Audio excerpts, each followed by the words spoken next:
Α, δεν είναι άσχημες, με βοηθούν στη δουλειά μου. Με αυτές πάω παντού, δεν χρειάζομαι ράγες. Εγώ δεν θέλω να πάω παντού. Μου αρέσουν οι ράγες μου, Τέρενς.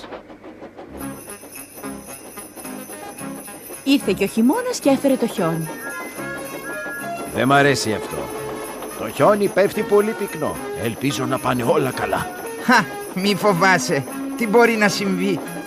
Και συνέχιζε ενώ κρύωνε λιγάκι. Τελείωσαν κανονικά το δρομολόγιο ενώ το χιόνι έπεφτε συνεχώς. Νομίζω πως θα χρειαστείς τον εκχιονιστήρα σου, Τόμας. Το χιόνι είναι μαλακό. Δεν θα με σταματήσει. Ο εκχιονιστήρας ήταν βαρύς και τον εμπόδιζε. Τον γούλαγε, τον χτύπαγε και όταν γύρισαν τον είχε χαλάσει τόσο πολύ που του τον έβγαλαν.